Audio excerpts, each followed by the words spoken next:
Қайырлы күн баршаңызға. Бүгін оп-оңай салат жасайтын боламыз. Ең алдымен ыдысқа 2 жұмыртқаны жарып, үстінен тұз, қара бұрыш саламыз.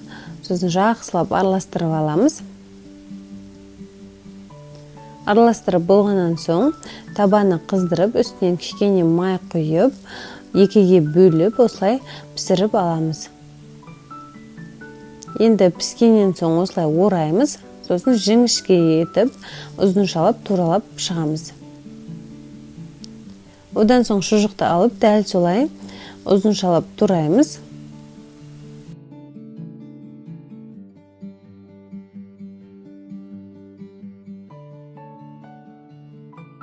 Қиярды да дәл солай ұзынша етіп кесеміз.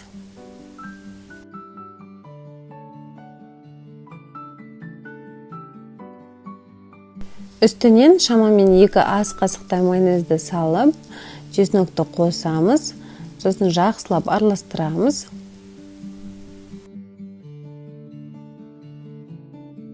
Сонымен біздің 5 минутта дайындалатын салатымыз дайын, өте дәмді болып шығады. Міндетті түрде жасап көріңіз. Ас болсын.